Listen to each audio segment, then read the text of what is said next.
Everything began with what seemed like a harmless mistake. A white officer pulled over a black man thinking this would be just another easy target. Someone who would lower his head and stay silent, like so many times before. But what he didn't know was that this man was far from ordinary, and by the time the truth came to light, it was too late to take anything back. This is one of the stories I once investigated with the identity of the victim, altered to protect them. I don't tell it like a news report, but as a real-life slice of truth with one simple lesson: never underestimate anyone. It happened on what seemed like an ordinary evening in Hawthorne City. No shouting, no altercations, just flashing lights in the rearview mirror and the weary sigh of a man who had grown too used to this. Julian Carter pulled his old pickup truck to the curb. The engine sputtered a few times before falling silent. He kept both hands firmly on the steering wheel. 10 and 2 o'clock, just like his father had taught him, and just like he had taught his nephew. In the rearview mirror, 2 officers approached, both white, one middle-aged, walking with the air of someone who believed the world owed him obedience. The other younger, with sharp eyes, but an unrefined hesitation. Julian glanced toward the glove compartment where the vehicle registration was kept, then stopped. He knew better than to move quickly. The older officer, Logan Barrett, tapped on the window. Julian rolled it down. "Good evening," he said calmly. Barrett didn't respond. His eyes scanned Julian, then rested on the beat-up truck. Peeling paint, rust spots. "What are you doing in this neighborhood?" "Visiting my mother." "She lives 2 blocks away," Barrett smirked. "Your mother actually lives here." Julian nodded. "Yes, she does." The younger officer, Evan Brooks, stepped back slightly, hand near his belt fingers. Ready on the taser. "I need your license and registration." Julian kept his voice steady. "License is in my back pocket. Registration is in the glove compartment. May I retrieve them?" Barrett frowned. Julian moved slowly, cautiously, as if every motion could be misinterpreted. He handed over the documents. Barrett glanced down at the license. "Julian Carter, what do you do for a living?" "Mr. Carter." Julian paused a beat. That question had nothing to do with traffic laws. "I run a tech consulting firm." Barrett scoffed. "Tech, huh? Sure you do." Julian didn't respond. He'd heard that mocking tone before. The kind of prejudice-laced suspicion that said a black man driving an old truck couldn't possibly be a successful professional, much less someone working with the government. "Is there anything in the vehicle we should know about?" No step out of the vehicle. Julian frowned. "Excuse me?" Out. Now Brooks seemed surprised but said nothing. Julian unbuckled his seatbelt and stepped out. He stood tall shoulders, relaxed hands. Clearly visible, Barrett began walking around the truck, peering through the windows. "Mind if we search the vehicle?" "I don't consent," Julian replied, "unless you have probable cause or a warrant." Barrett's face darkened. "Not cooperating." I'm just exercising my rights." Brooks shifted his expression, uneasy. He hadn't expected the situation to escalate, but Barrett had made up his mind. "Put your hands on the hood." Julian didn't move. "I've complied with every request." "There's no reason for this." Barrett stepped in close, his voice dropping. "You think you're smarter than me." Using fancy words to hide. Julian didn't answer. He knew this wasn't about safety or the law. This was about ego, about making him feel small. Barrett grabbed Julian's arm and pushed him toward the front of the vehicle. Cold Metal Brooks still stood there, eyes anxious. As Barrett began to pat him down, Julian spoke gently. "Are you sure this is the road you want to go down?" Barrett paused for a second, but pride wouldn't let him stop. "I don't take advice from criminals."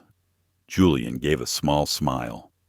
"I'm not a criminal, but maybe you should call your superior before this goes any further."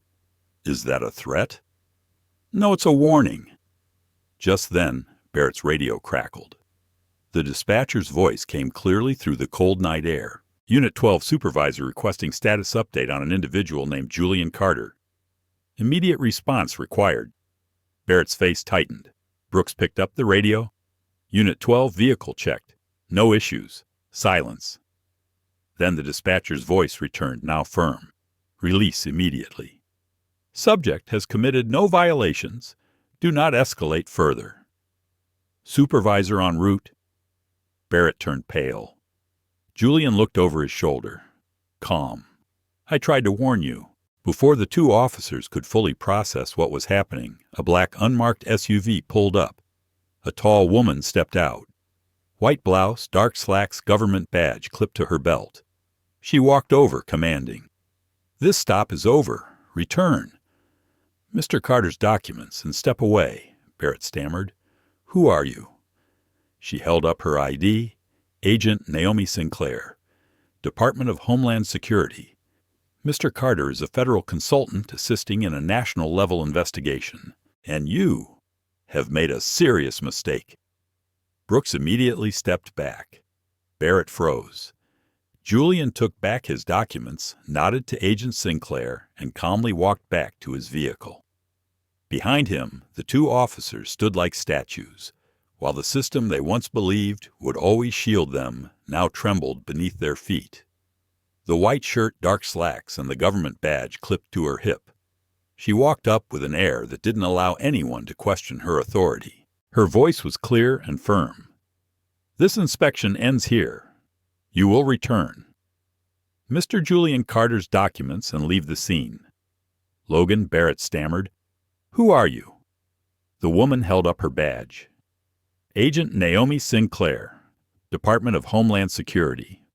Mr. Carter is a federally appointed tech consultant currently assisting in an investigation of a serious violation. Evan Brooks immediately stepped back.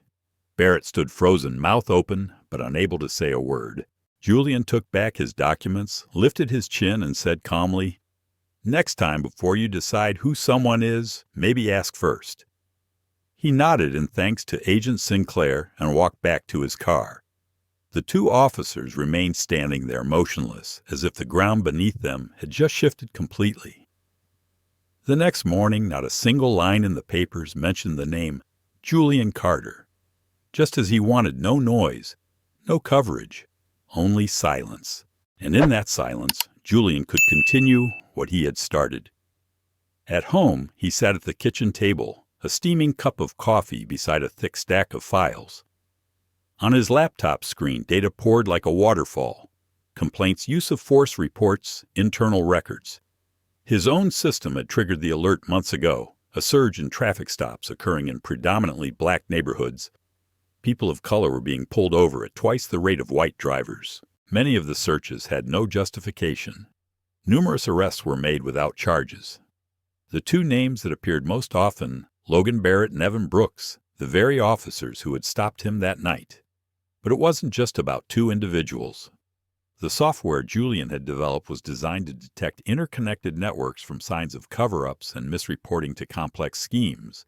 And this time, the data led to something even bigger. A string of traffic stops all tied back to a civil asset forfeiture fund, where police retained vehicles, cash, and property from people who had never been convicted. On paper, the money went toward training and equipment. In reality, it vanished. Julian opened a folder labeled Operation Falcon. Inside were spreadsheets, reports, lists of names. He was no longer just a tech engineer. He was part of a federal investigative team quietly exposing an entire system. The traffic stop last night wasn't random. It was confirmation they were getting bolder, more arrogant. He closed the laptop, took a deep breath. His phone vibrated a message from Agent Sinclair. Your report has been verified. The Department of Justice will proceed. Be prepared for retaliation. He typed back, Understood. I'm always ready. Oh. At that very moment across the city, Barrett paced in his office like a caged animal. Evan Brooks sat nervously across the desk. You told me this was a routine stop, Barrett snapped. Well, it was until he started talking like a lawyer. Brooks muttered awkwardly. Barrett growled. He wasn't acting like a lawyer. He knew exactly how far he could go without crossing the line. He slammed a folder onto the desk. You look at someone like him and assume there's no backup, no resources.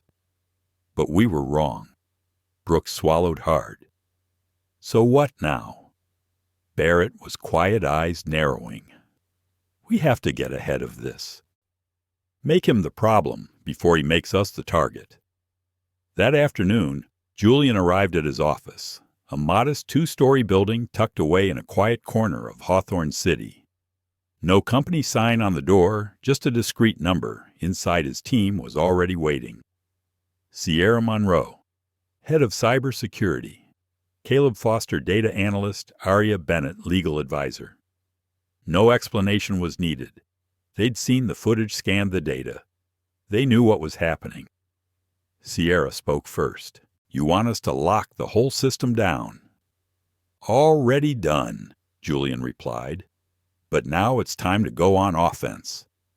He pointed at the screen behind him where the data from Operation Falcon lit up.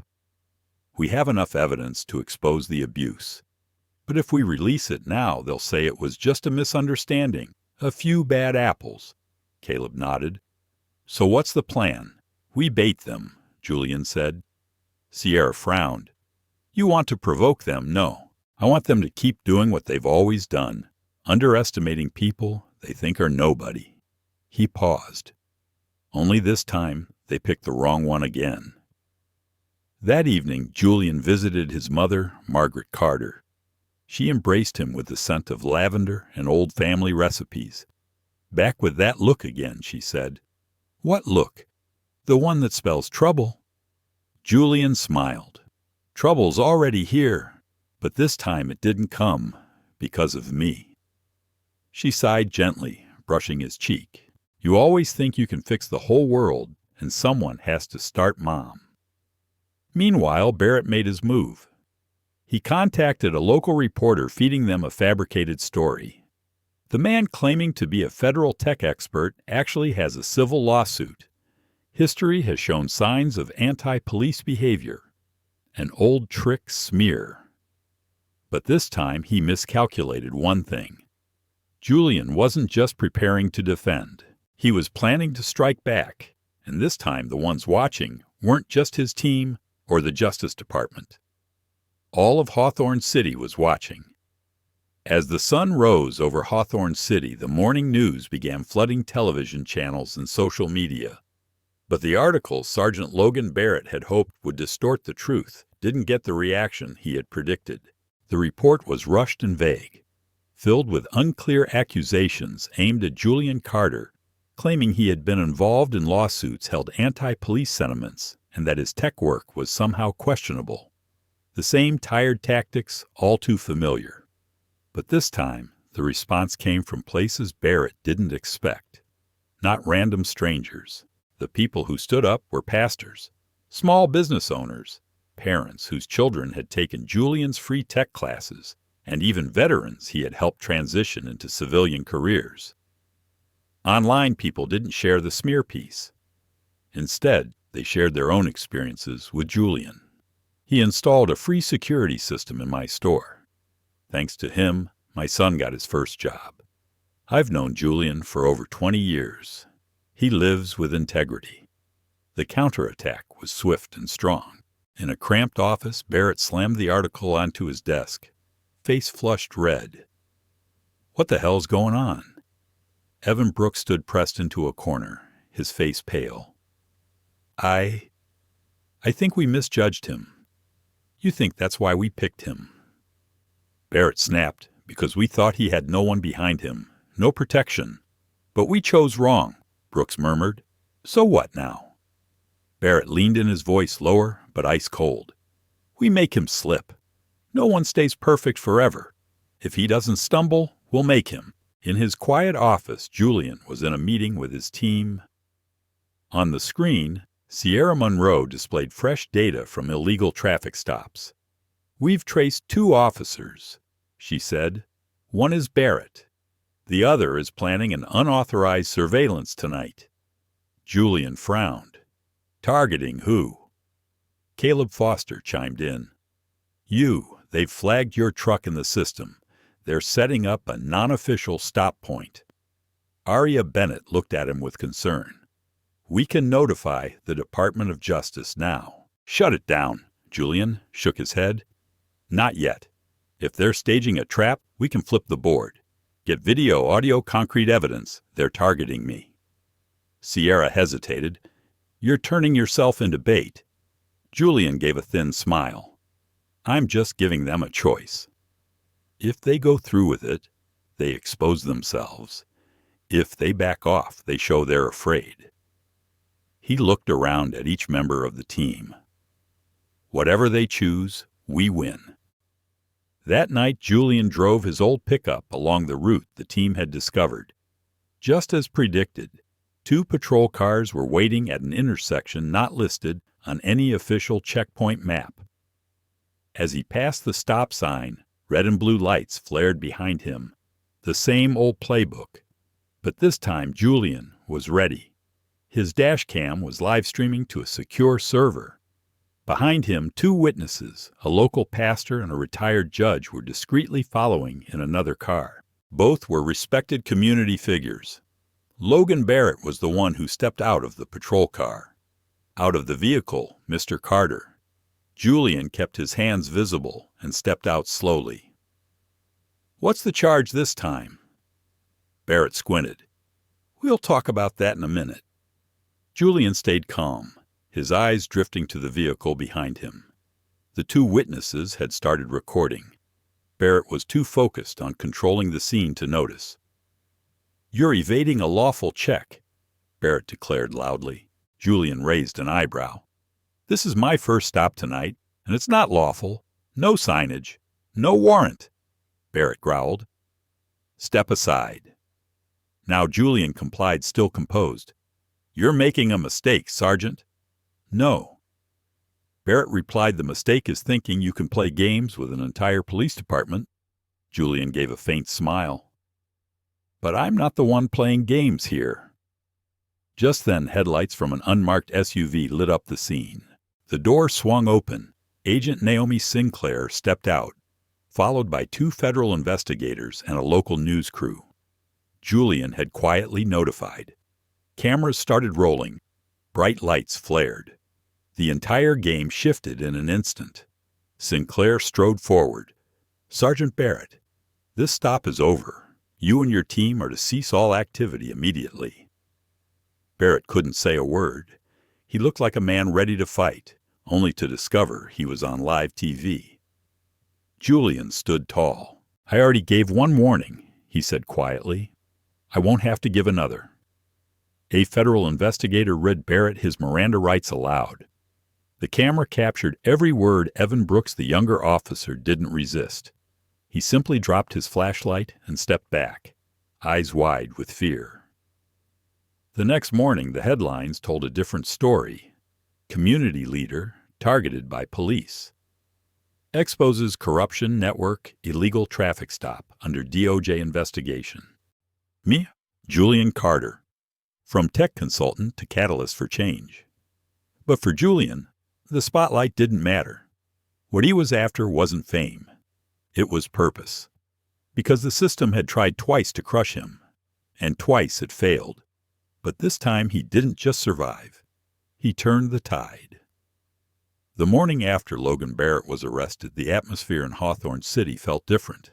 Not just because of the sensational headlines, but because of something deeper. People were beginning to believe that justice might actually be possible. At the community center where Julian Carter had taught cybersecurity classes for years, people gathered not out of curiosity, but in solidarity. Elderly men who had once been stopped for no reason. Single mothers who had been too afraid to call the police. Young people who had felt invisible. Now they stood together, not because Julian was famous, but because he had proven that it was possible to stand up to power and win. Inside, Julian and his team were gathered around a long wooden table. Sierra Monroe, Caleb Foster, and Aria Bennett looked tense, but determined. Sierra began. We analyzed the data on Barrett's arrests.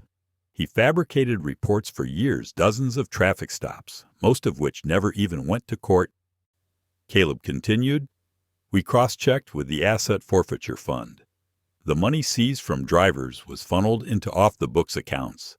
Barrett wasn't working alone. Julian nodded slowly.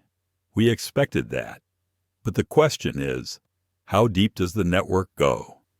Arya slid a file across the table toward Julian. Deeper than we thought. Inside were printed emails. Exchanges between Barrett and Captain Richard Callahan, his direct superior. The language was blunt. Choose targets carefully. Aim for those who won't fight back. Paperwork must be clean. Julian leaned back and sighed. They built a whole machine, and it ran for years without anyone noticing. Elsewhere inside Hawthorne Police Department, panic had begun to spread. Captain Callahan paced behind his desk, barking orders. Pull every report tied to Barrett. If anything's off, wipe it. A young officer hesitated.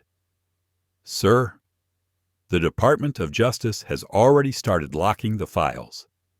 Callahan froze. His voice dropped to a cold whisper. Then we control the narrative before they do. He picked up the phone. Call the police union and our press contacts. Push the story that Julian Carter is exploiting this investigation for personal gain. Discredit him. But Callahan miscalculated one thing. Julian was no longer fighting alone. That afternoon, Julian stood before a packed press conference. He had always hated cameras, but this wasn't about him anymore. It was about those behind him, community leaders, families of victims, and newly brave officers who had stepped forward to share the truth. In the past 24 hours, Julian cleared his throat and spoke slowly. For years, certain individuals in law enforcement have believed they could act without accountability, that they could threaten, deceive, and profit from the very people who trusted them. He paused. The air felt heavy, but they were wrong. Behind him, Sierra raised a large poster with bold letters, Operation Falcon Exposed. Julian continued, Our independent investigation, now verified by federal authorities, has uncovered a system of unlawful traffic stops, falsified reports, and the embezzlement of public funds. Flashbulbs exploded like lightning. Let me be clear, Julian said louder. This is not a war on police. It's about restoring trust, about ensuring that those who enforce justice are also held accountable, like everyone else. A reporter asked, Are you afraid of retaliation? Julian smiled slightly. If I were afraid, I would have quit a long time ago. A few chuckles echoed, but everyone knew it was just a thin veil over the gravity of the moment. Another reporter asked, What message do you have for those trying to bring you down? Julian looked directly into the camera. Thank you. The room fell silent, because every lie, every attempt to silence me only proves how desperate they are. And desperation is the clearest sign that the truth is winning. That night, as every major news outlet broadcast the press conference, Callahan was still scrambling. He made calls, voice shaking. Find me someone who can clean up this mess. But no one answered. The very system he built to protect himself was collapsing, and the tighter he tried to hold it, the more it slipped through his fingers. In his small office, Julian and his team reviewed the next steps. Sierra opened a new folder. We just received anonymous intel. Multiple officers are ready to testify. Caleb added, even someone from the finance department. They want to talk about the missing money. Julian nodded. Good. Let's keep going. Arya hesitated. You know they won't stop, right? They'll keep coming after you. Julian smiled. I'm counting on it. He walked to the window, looking down at the streets glowing with light. For so long they believed silence was safety, that intimidation was power. But now, he turned, looking each teammate in the eye. They've learned the truth, can't be silenced. At that same moment in a dark office, Richard Callahan stared at his reflection in the glass. For the first time in years, he no longer saw power.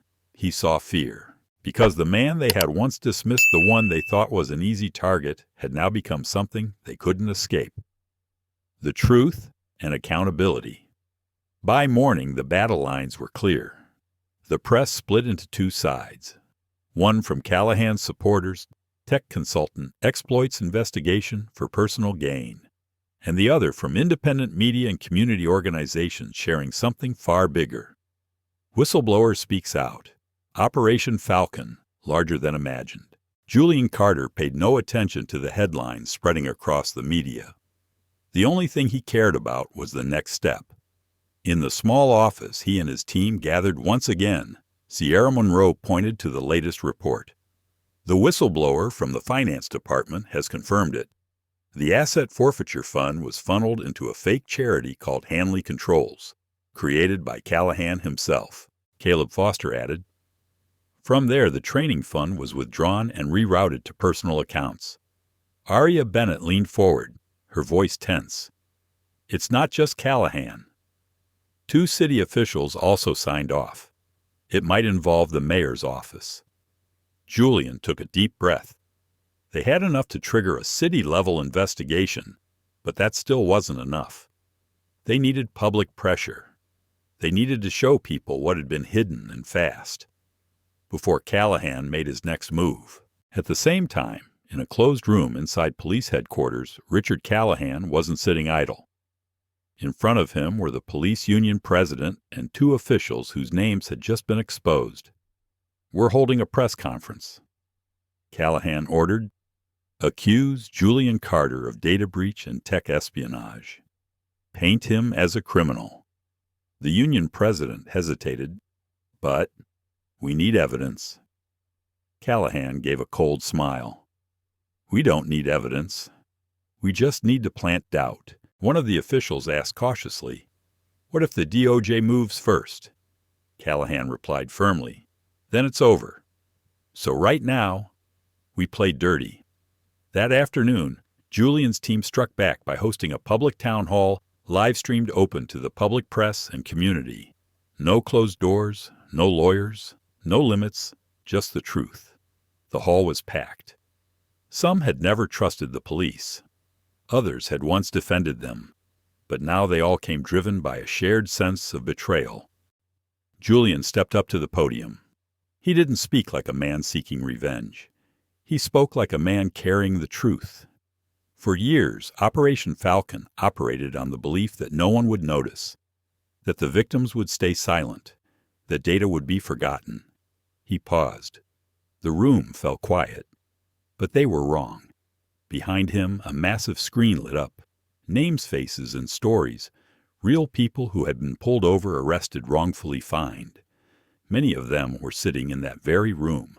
Sierra moved through the slides and explained, this isn't just about Julian. It's about hundreds of lives affected, lost jobs, confiscated homes, broken families. Caleb moved to the next slide. And the money, where did it go? This is the proof. Bank statements, signatures, transaction histories, irrefutable. Whispers started to rise across the room, outrage, shock, and the deep sting of validation. Julian raised his hand to call for silence. I don't need your anger. I need your action. He looked into the live stream camera. To anyone watching, this is not a race issue. This is not anti-police. This is about power, and those who believe they can use it without being held accountable. He pointed to the crowd behind him. No more. Across town. Richard Callahan was watching the live stream from his office. His phone rang nonstop, union reps, city officials, even his own officers all panicking. There was a knock at the door. It wasn't a staff member. It was Agent Valeria Cruz. She walked in without waiting for permission. We need to talk. Callahan tried to maintain composure. I'm busy. Valeria dropped a folder on his desk. Inside was an official notice from the U.S. Department of Justice. You're under federal criminal investigation. Callahan froze. For what charges? Valeria gave a faint smile. For believing no one was watching. She leaned in, voice sharp as a blade. And for underestimating the wrong man. Back at the town hall as the event concluded, Julian stepped down from the podium and was quickly surrounded by citizens, some to thank him, others to share their own stories. But one man stood apart. About 60, lean, with sun-worn hands. "I knew your father," he said softly. "He used to tell us, when you see something wrong, either you fix it or you become part of it." Julian smiled, his eyes slightly red. "That's exactly what he taught me too." The man nodded. "This fight isn't just for you, it's for all of us." Julian looked around the room, faces filled with hope, resolve, and courage. "I know," he said quietly, "and I'm not done yet." But Julian didn't know that a major turning point was coming. Someone inside city government had just flipped a new whistleblower, and the information they carried could take down more than just a captain. It could bring down the entire police department and beyond. The next morning at 6:12 a.m., Julian's phone buzzed. Caller ID agent Valeria Cruz. He answered. "We've had a development." She said, "Meet me at federal headquarters. Come alone." No further explanation was needed. Julian grabbed his bag and headed out. At headquarters, Valeria led him into a secure, windowless briefing room. Inside were 2 other agents and a woman waiting, early 40s. Brown hair, glasses, a finance department ID badge reading Sandra Holloway hanging from her neck. Valeria closed the door. "This is Sandra Holloway from the finance division, the whistleblower from last night." Julian nodded, his heart racing. Sandra spoke immediately, her voice shaky but firm. "I didn't realize what I was signing, but I found the files. It's not just the forfeiture fund. Callahan diverted city budget funds, too." Agent Valeria Cruz slid a thick file toward Julian Carter. Sandra Holloway continued speaking, her voice trembling slightly but firm. "I've traced over to $3 million. That money was supposed to fund community programs, housing support, and police diversity training, but it was funneled through fake nonprofit organizations." She paused. "Those organizations are owned by Richard Callahan's family, and 2 city council members are involved." Julian leaned in. "Are you sure?" Sandra nodded. "I have everything. Emails, bank transfers, signatures, and I've backed it all up." Valeria added, "We've verified enough to open a federal corruption investigation." Julian closed his eyes for a moment. The depth of this rot was worse than he feared, but large-scale corruption is always fragile.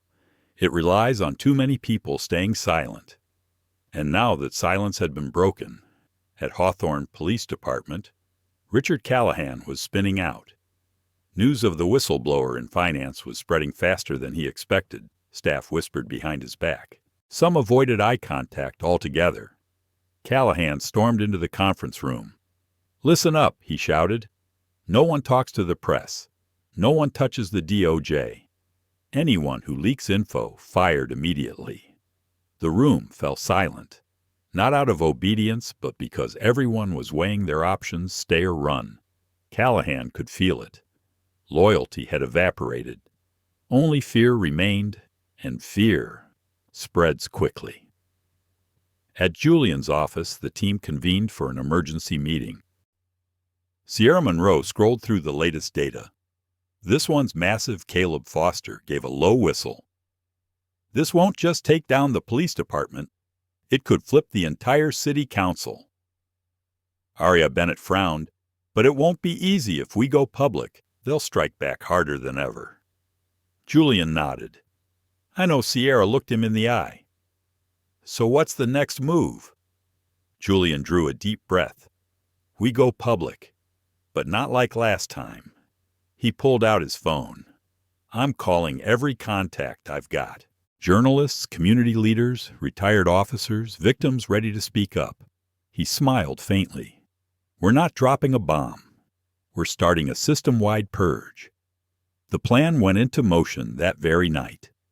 First, an anonymous leak sent to several major news outlets detailed evidence bank transfers, letters, testimonies, not just targeting Callahan and Barrett, but also 2 city council members. Within hours, social media exploded. Operation Falcon became a national trending topic. Then came the press conference. But this time, Julian didn't stand alone. He stood beside Sandra Holloway, beside Sierra Caleb, Aria, beside officers who refused to make false arrests, community leaders and victims once crushed by the system. Julian spoke with clarity and force. For too long, power has hidden behind badges and titles. For too long, those who spoke up were silenced. He paused. His gaze swept the rows of reporters. But not this time. This time, the abusers of power will answer. Flashbulbs flickered. Reporters fired questions. Is the mayor involved? Will there be arrests? Are you concerned for your safety? Julian smiled slightly. I'm not afraid, because I'm not alone. He turned, extending a hand toward those beside him. We're not just exposing corruption, we're restoring accountability. That night, the entire city shook. The U.S. Department of Justice officially indicted Richard Callahan. An arrest warrant was issued. 2 city council members were placed under investigation. And the biggest shock, several police officers, including Eli Barrett, flipped. They agreed to testify in exchange for lighter sentences. The very system Callahan had built to protect himself was collapsing. From within, Julian had done what no one thought possible. He didn't just expose the rot. He turned fear into action, silence, into voice oppression, into the momentum of change. But Julian knew it wasn't over. Power never retreats quietly, and the most dangerous players had yet to reveal themselves.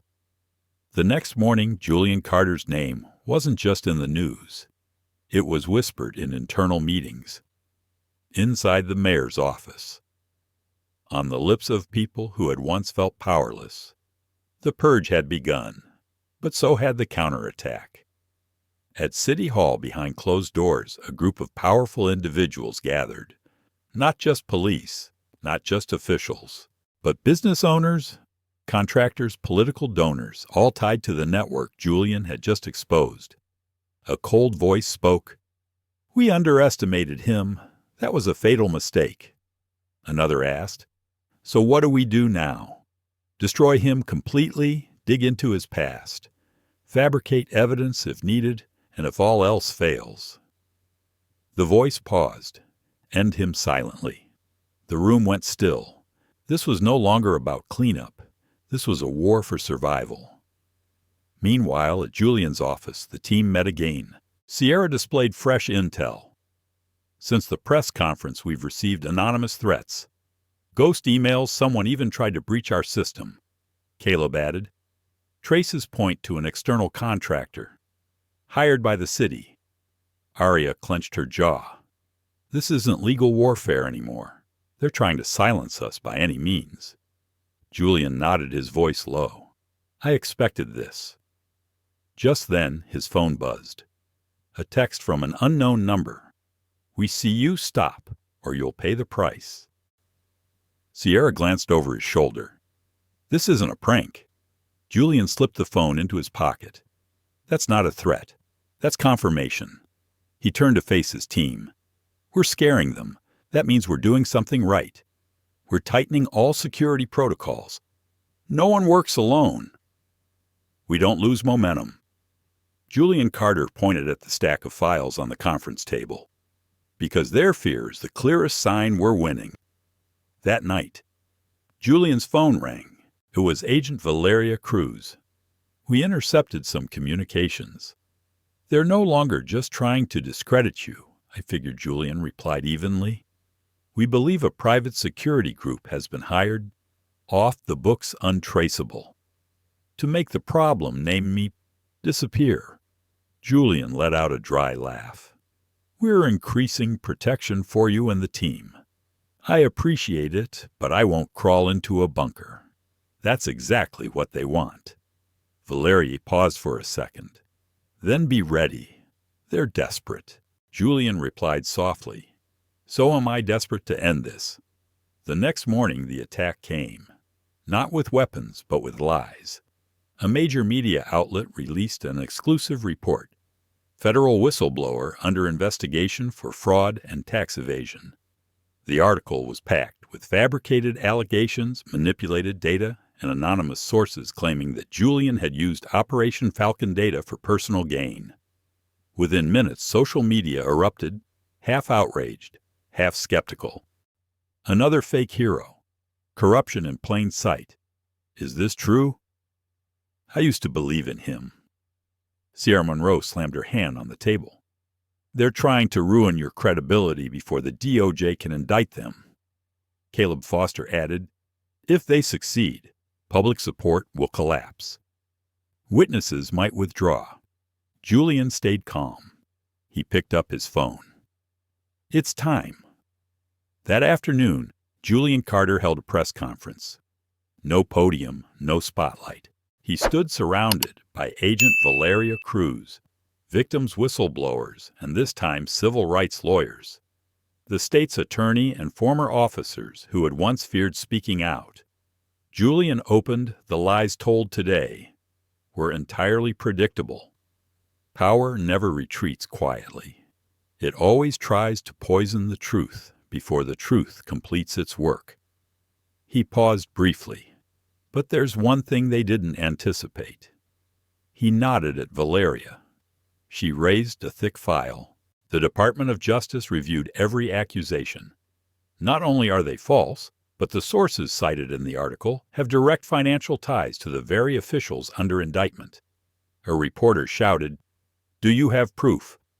Valeria held the file high. Flashbulbs exploded across the room. Julian continued, "This smear campaign isn't aimed at me.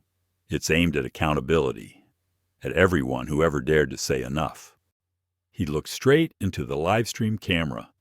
"To those who still doubt me, I'm not asking for your trust. I ask only one thing, what happens next?" And what happened next shook the city.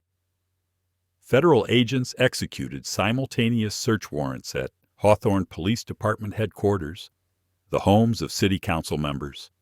The private security firm that had threatened Julian dozens arrested hundreds of documents seized. Even the newsroom that published the smear article was subpoenaed. The entire narrative collapsed. That night, as the city reeled from the earthquake, Julian stood alone on the office balcony.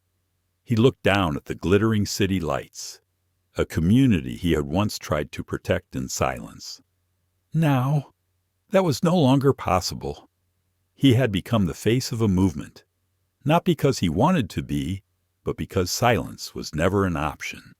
Sierra joined him on the balcony. "No one's sleeping tonight," she said quietly. Julian smiled faintly. "Good, neither will they." Behind him on the office wall, the original blueprint of Operation Falcon still hung.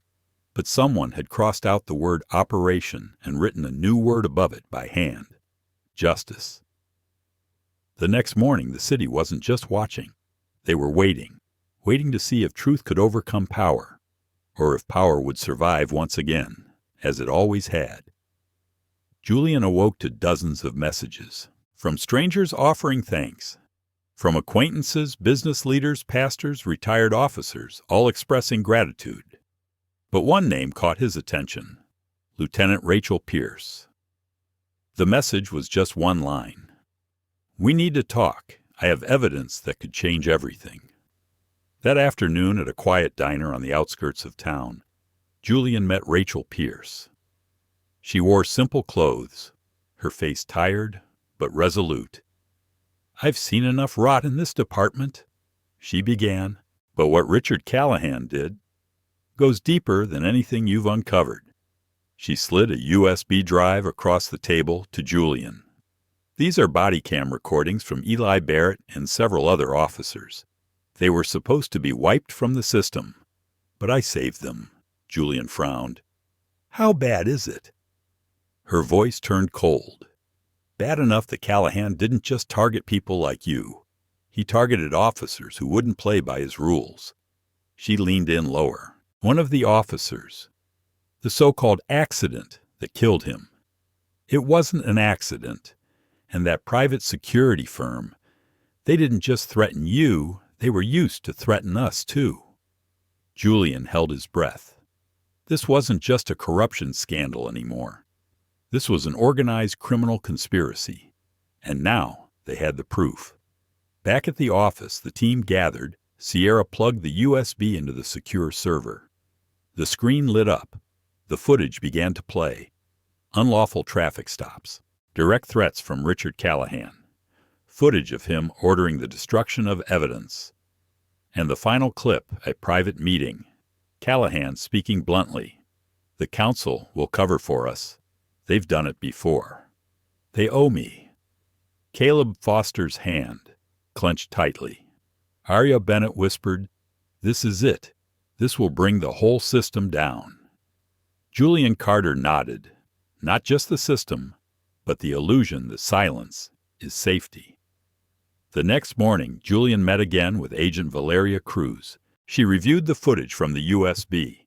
This is enough for a federal conspiracy indictment. Not just against Richard Callahan and the city council, but everyone who helped cover it up.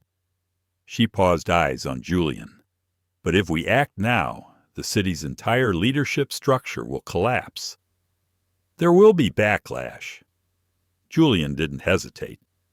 That's the price of justice.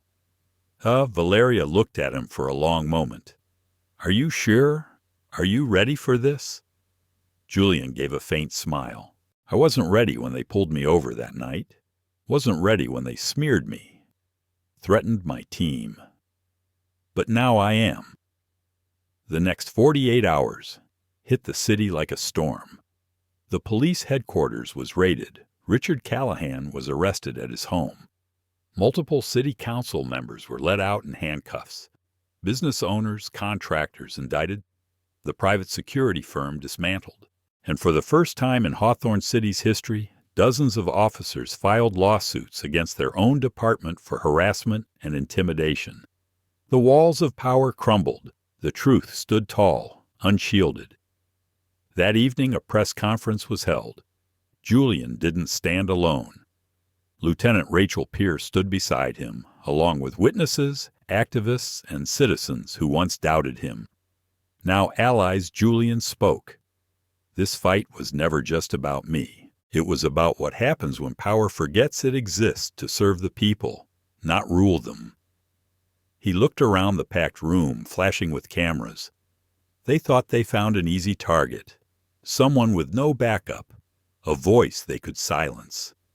But every voice they tried to silence became another voice in this movement. Thunderous applause erupted.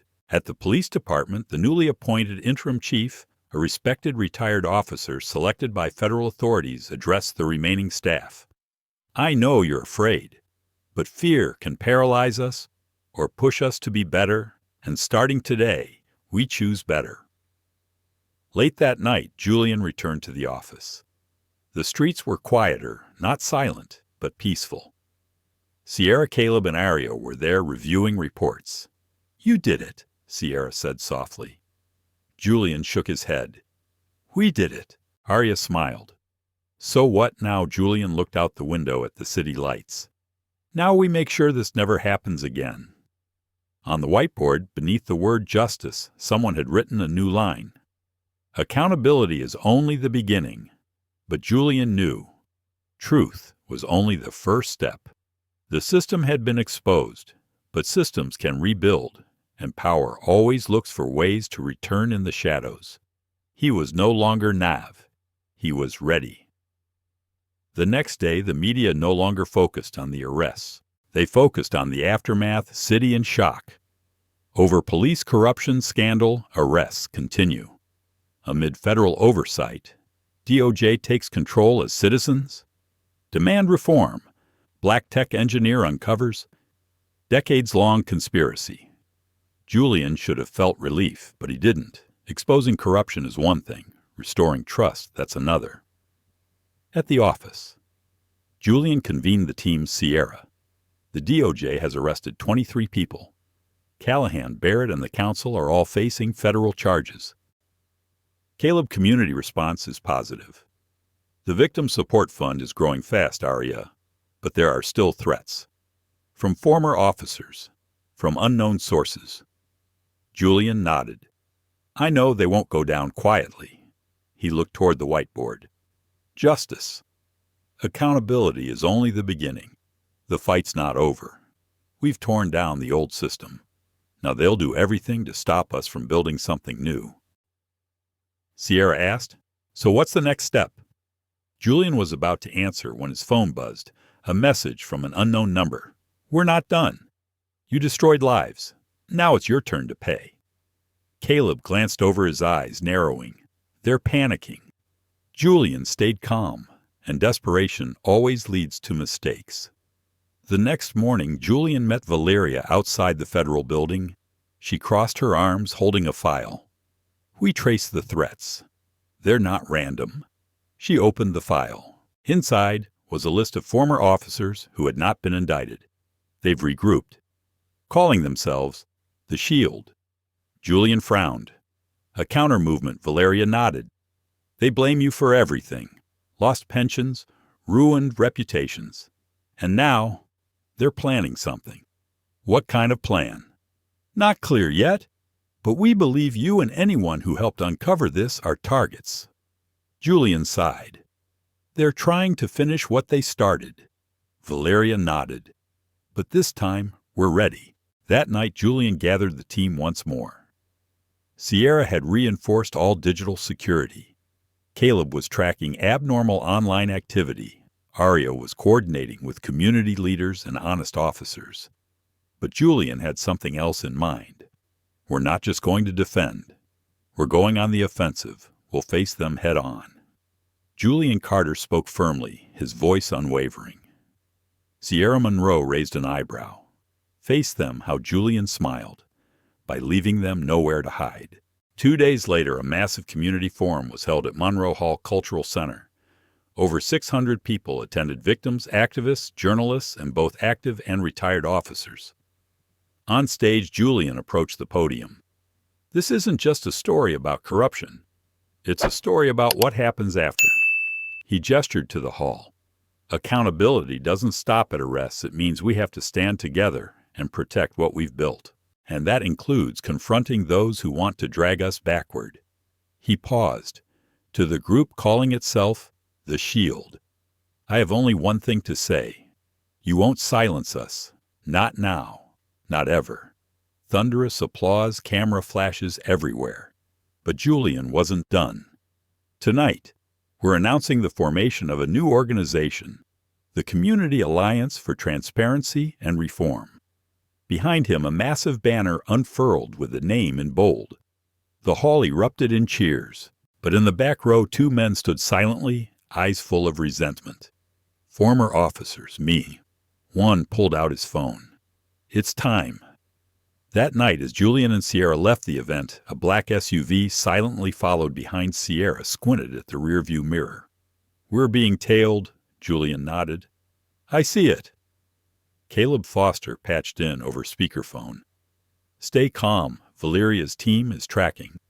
Julian kept driving steadily.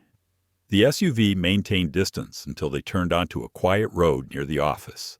Then it suddenly accelerated and blocked their path.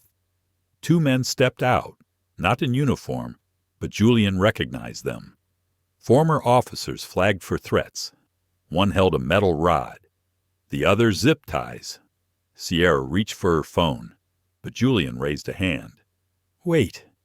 He opened the door and stepped out, facing them head on. You don't want to do this, the taller one sneered. You ruined our lives.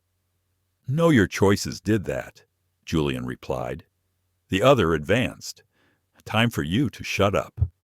Permanently, but just then, blinding headlights flared on federal agents swarmed in from every direction. Agent Valeria Cruz's voice rang out. Federal agents, drop your weapons. Hands in the air. The 2 froze. One dropped the rod. The other ran but was tackled immediately. Julian stood still, watching calmly, as if he had expected this. Valeria approached. "You kept your cool. They were going to act better. It happened now." "Here," Julian said. She nodded, and now they're finished. The next morning, headlines exploded. Plot to intimidate community leader foiled by federal agents. Former officers arrested in assault conspiracy city. Moves toward sweeping reform. For the first time in months, Julian allowed himself to exhale. The old system had tried to crush him, to threaten, to make him back down, and it had failed. Not because he had power, but because he refused to bow. Because he understood what corrupt men never do. The people they underestimate are the ones who bring them down. For the first time in months, the city awoke, not to scandal or disgrace, but to hope. Community unites as police. Reform announced, new oversight board formed. Citizens leading the way. Julian Carter declines. Official role becomes independent. Oversight advisor. Julian stood outside the courthouse where it all began. The building hadn't changed, but the feeling had. The fear that once haunted those steps had been replaced by respect, by hope, and by the belief that only when power is watched does it truly serve the people. Inside the first meeting of the new Civilian Oversight Board, Sierra, Caleb, and Arya sat with dozens of citizens. Lieutenant Rachel Pierce was now an official advisor.